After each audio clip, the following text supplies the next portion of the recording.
You wake up, and for 3, maybe 4 seconds, it's just morning. Then you remember.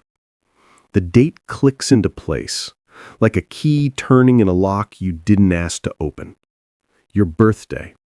You lie there, and instead of excitement or anticipation, what you feel is something closer to a low-grade dread, or maybe just heaviness. Not sadness exactly, but a kind of preemptive exhaustion. You know what's coming. The texts you'll need to respond to with enthusiasm you don't feel, the forced gratitude for attention that makes your skin itch, the performance of delight when someone inevitably asks, "What are you doing to celebrate?" As if the only acceptable answer isn't pretending this day doesn't exist. So you do what you've learned to do. You treat it like Tuesday. You make your coffee the same way. You go about your routine with almost aggressive normalcy. When someone remembers and makes a fuss, you smile. You're not cruel. But inside, you're already backing away from the spotlight like a vampire from sunlight. "It's really no big deal," you say. And you mean it with an intensity that puzzles people. They think you're being modest. You're not. You're being honest about something that feels fundamentally true. This manufactured milestone, this arbitrary revolution around the sun, this day everyone insists should matter to you, simply doesn't.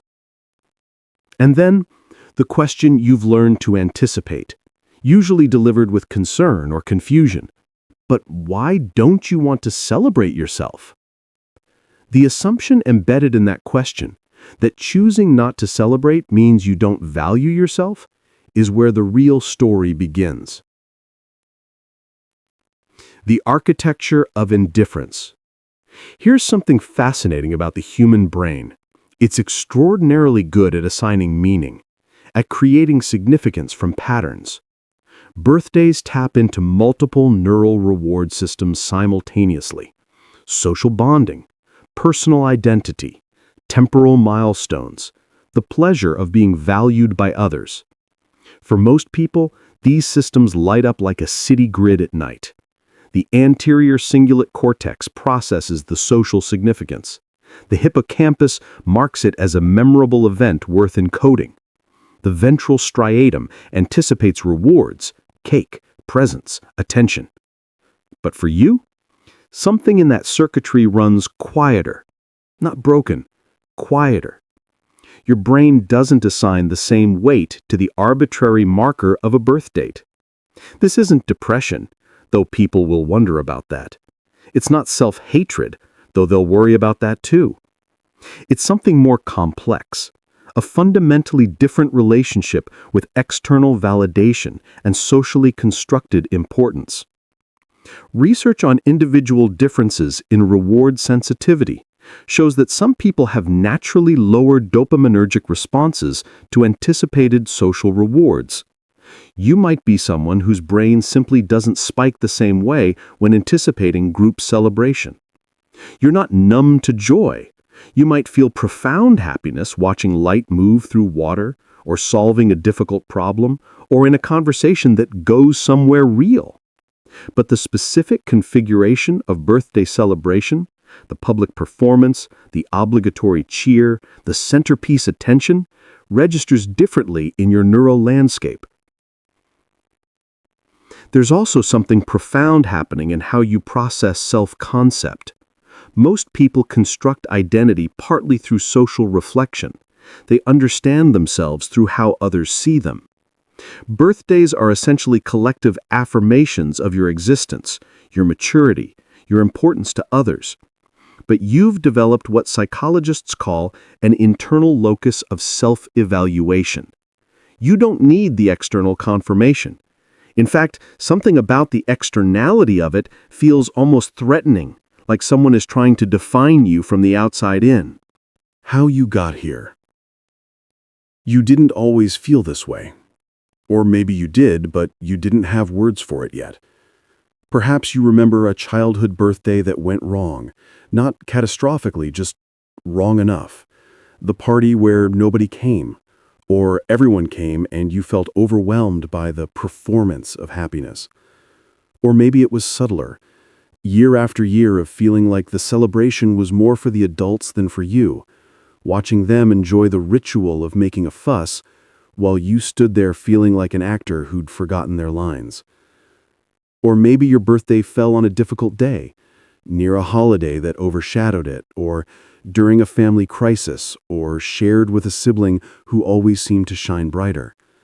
You learned early that your day wasn't really yours, that the machinery of celebration would grind forward whether or not it matched your actual feelings.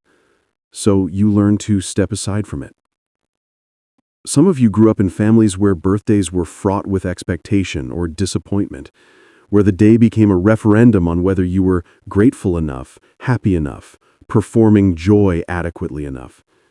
You learned that sometimes the safest thing was to want nothing, expect nothing, make yourself small enough that no one could be disappointed by your reaction.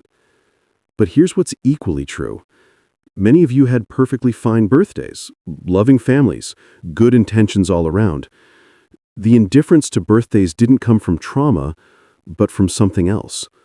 A growing awareness that the meaning everyone insisted was there felt imposed rather than intrinsic. You were the kid who asked, "But why?" about traditions until adults got frustrated. You couldn't just accept that this day mattered because everyone said it did.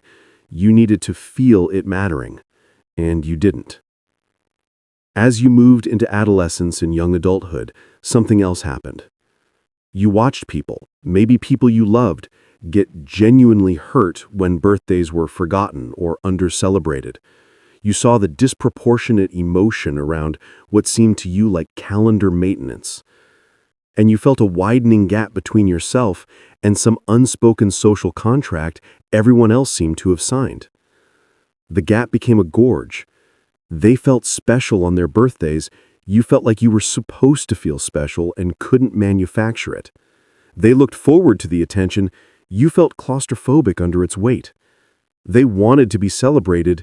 You wanted, quietly but intensely, just to be left alone to exist normally. The protective architecture you built. So you developed strategies, didn't you? You learned to deflect gracefully. When someone asks about plans, you mention something low-key, deliberately boring, a social shield disguised as an answer.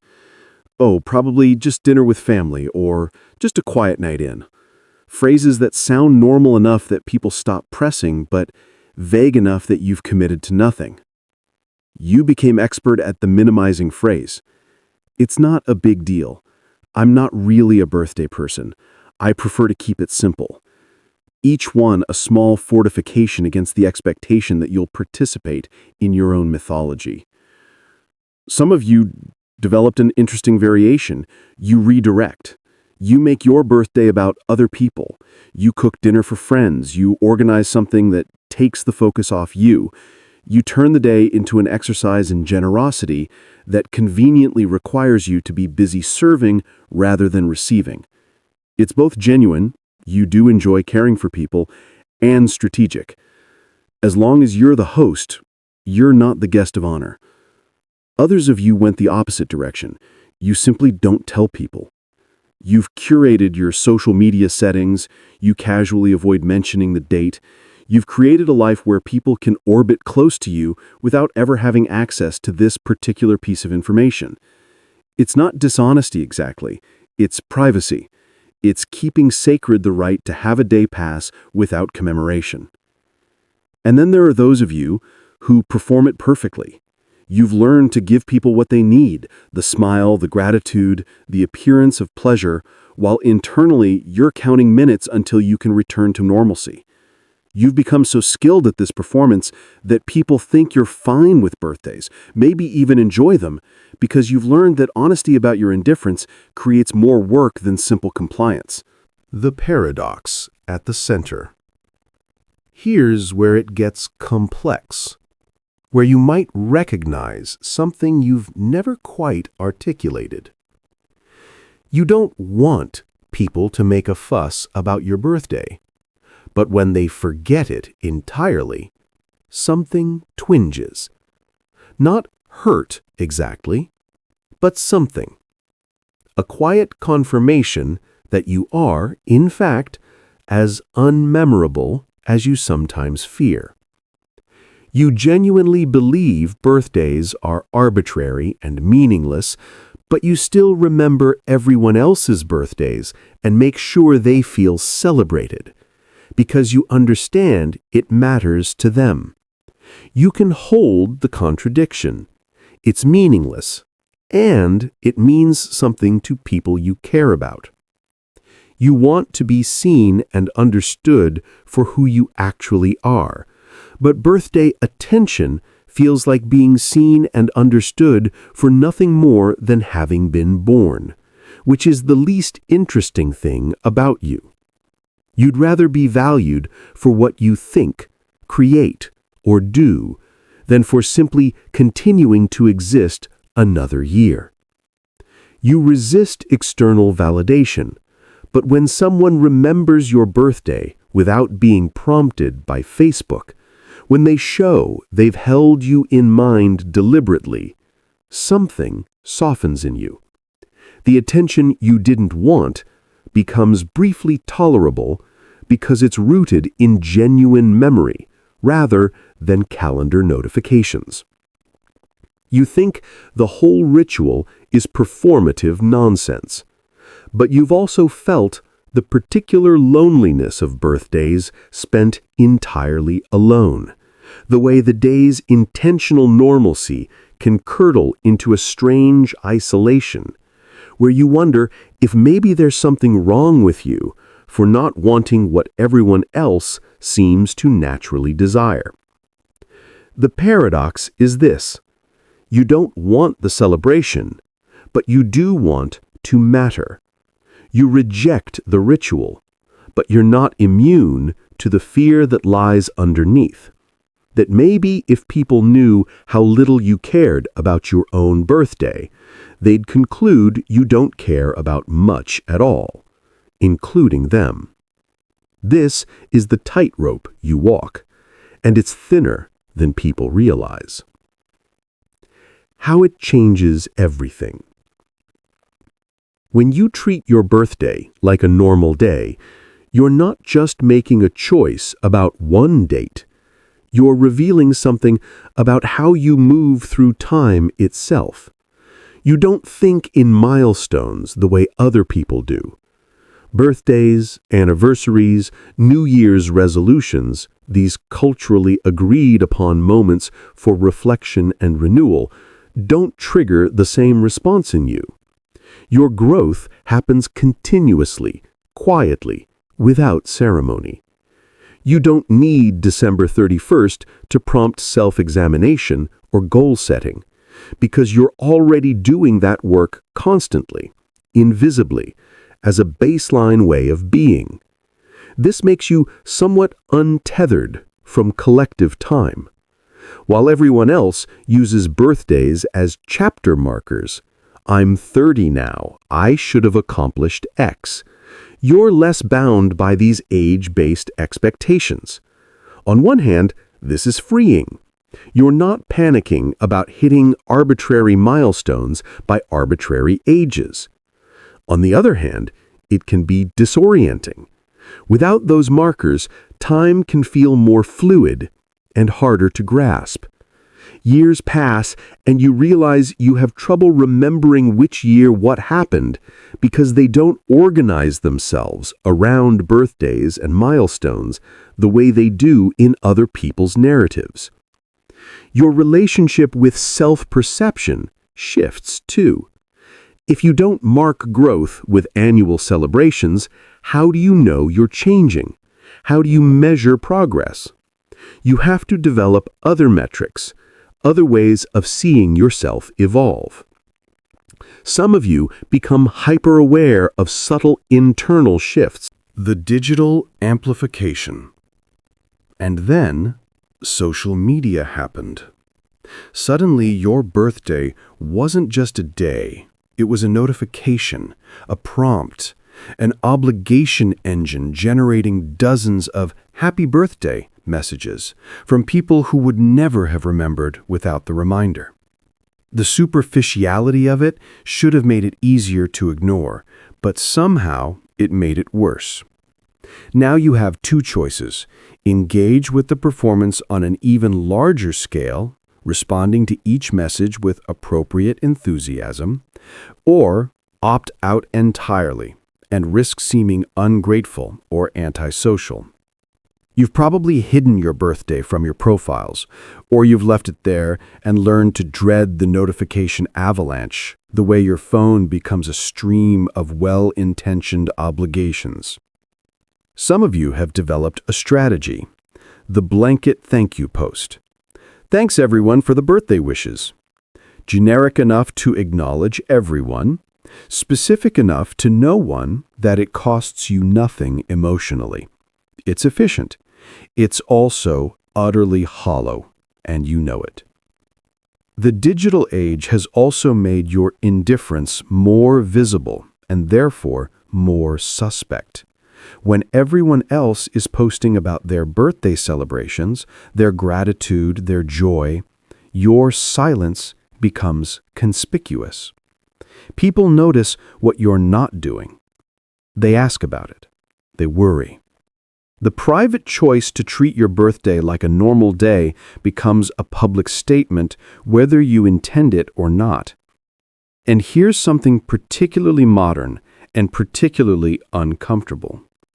You've probably noticed how birthday culture has intensified. It's not enough to have a birthday dinner anymore. People have birthday weeks, birthday months, elaborate celebrations documented across platforms.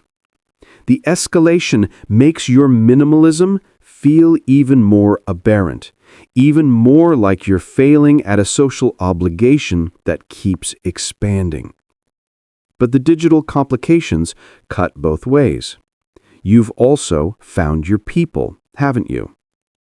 In comment sections and forums and group chats, you've discovered others who feel exactly the same way, who talk about hiding from their birthdays, who share strategies for managing expectations, who validate that no, you're not broken for not wanting the fuss. The internet has given you something valuable, proof that you're not alone in this particular form of difference. What this actually means about you. Here's what I want you to understand, really understand. Your indifference to birthdays isn't a deficiency. It's not evidence of depression or self-loathing or inability to accept love. It's a fundamental difference in how you process meaning, how you experience validation, how you orient yourself in time and social space. You're someone who needs meaning to be intrinsic rather than assigned. You can't force yourself to care about something just because you're supposed to care about it. This is actually a form of psychological integrity. You won't perform emotions you don't feel, even when performance would be easier. This same quality probably shows up in other areas of your life. You can't stay in relationships that have gone hollow just because they look good from the outside. You can't keep doing work that feels meaningless, even if it pays well. You can't pretend to enjoy parties you find exhausting. You have a low tolerance for inauthenticity, starting with your own. This makes life harder in some ways. Social lubrication depends partly on small performances, on going along with things that don't matter much to you because they matter to others. Your resistance to birthday celebration is probably part of a broader pattern of refusing to participate in rituals that feel empty to you. And this refusal, while honest, can make you seem difficult or strange. But here's what else it means.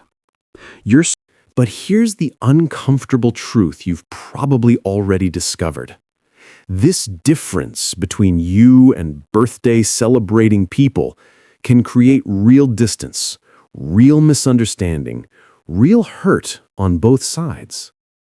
When someone who loves you wants to celebrate your birthday and you resist, They're not trying to violate your boundaries. They're trying to show you care in the language they know how to speak. When you refuse, what they hear isn't, "I don't need this," but "I don't want your love," or "I don't think I'm worthy of celebration," or "I'm rejecting you." And you, on your side, feel misunderstood. You're not rejecting love, you're rejecting a specific ritual that doesn't feel like love to you. You wish they could see that letting you have a normal day, not making a fuss, respecting your indifference, that's actually how they could show they understand you. But that's not how it translates. This is one of those fundamental disconnects where both people are right and both people are hurt, and there's no easy resolution. You're not wrong for not wanting birthday celebration. They're not wrong for wanting to celebrate you. The pain sits in the gap between different love languages, different meaning-making systems, different wiring. The hard work, and it is work, is finding the compromise that honors both needs. Maybe it's letting them do something small that matters to them while holding firm on the things you really can't tolerate. Maybe it's finding ways to receive care that don't involve public celebration. Maybe it's getting better at articulating that your indifference isn't about them or about yourself, but about the ritual itself. But compromise requires something difficult from you. Acknowledging that just because birthdays feel meaningless to you doesn't mean they are meaningless, full stop.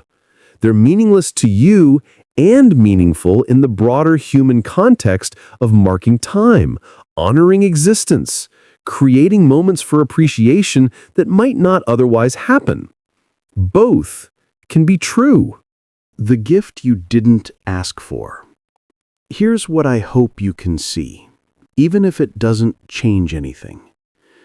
Your way of being in the world, questioning inherited rituals, refusing to perform emotions you don't feel, seeking meaning that's intrinsic rather than assigned, this is valuable, not despite its difficulties, but including them. You're one of the people who won't just go along, who asks why, who holds out for something real. The same quality that makes you indifferent to birthdays makes you unable to settle for surface-level anything. Relationships, work, ideas, life itself.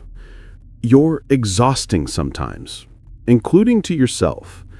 But you're also a person who forces depth, who insists on authenticity, who won't let things stay shallow just because shallow is easier.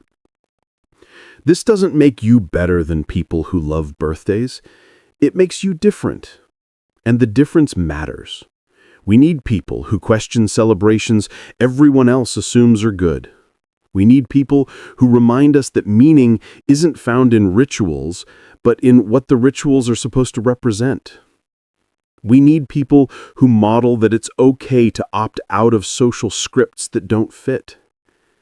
Your indifference to your birthday is a tiny rebellion against the idea that your life's meaning can be captured in a single day, that who you are can be celebrated in a few hours, that your worth should be reflected back to you through cake and cards. You're holding out for something more continuous, more embedded in daily existence, more real than ritual. And yes, this is lonely sometimes. Yes, you'll keep having awkward conversations where you have to explain something that sounds simple, but is actually complex. Yes, you'll keep disappointing people who mean well. Yes, you'll keep feeling like you're failing at something everyone else finds easy. But you're not failing. You're just wired differently, oriented toward meaning in a different direction, structured around different needs for validation and celebration. The world has room for people like you. It needs people like you, even if it doesn't always know what to do with you. So, when your next birthday comes, and you feel that familiar heaviness, that preemptive exhaustion, know this. Your desire for normalcy on that day is valid. Your indifference is not a flaw. Your resistance to celebration is not evidence of anything wrong with you. It's just who you are. And who you are is someone who insists on meaning that feels true, even when it means standing apart from a ritual everyone else assumes is universal. That's not nothing. That's actually everything. The gift you didn't ask for. Here's what I hope you can see, even if it doesn't change anything.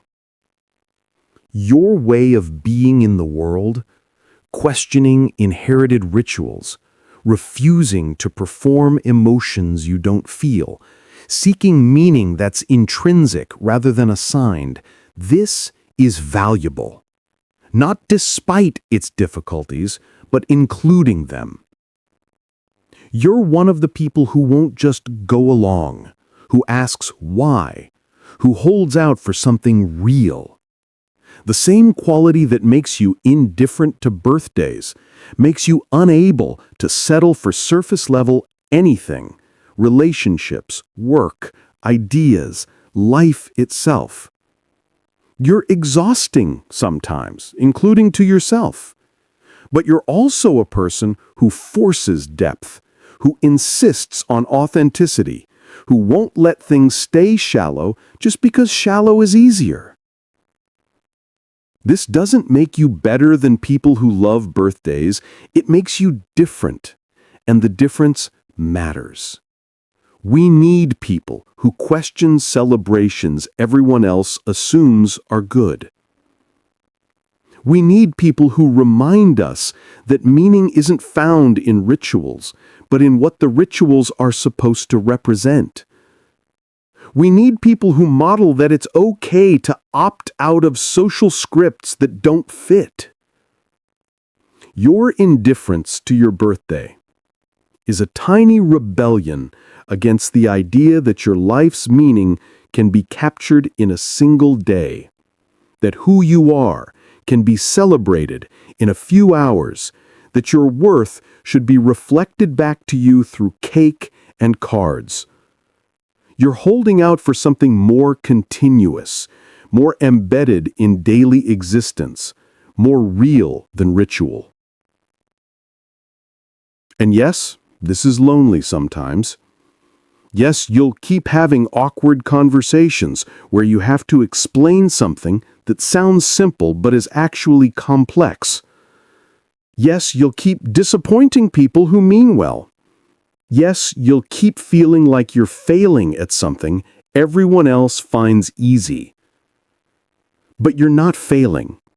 You're just wired differently, oriented toward meaning in a different direction, structured around different needs for validation and celebration. The world has room for people like you. It needs people like you, even if it doesn't always know what to do with you. So when your next birthday comes, and you feel that familiar heaviness, that preemptive exhaustion, know this. Your desire for normalcy on that day is valid. Your indifference is not a flaw. Your resistance to celebration is not evidence of anything wrong with you. It's just who you are. And who you are is someone who insists on meaning that feels true, even when it means standing apart from a ritual everyone else assumes is universal. That's not nothing. That's actually everything.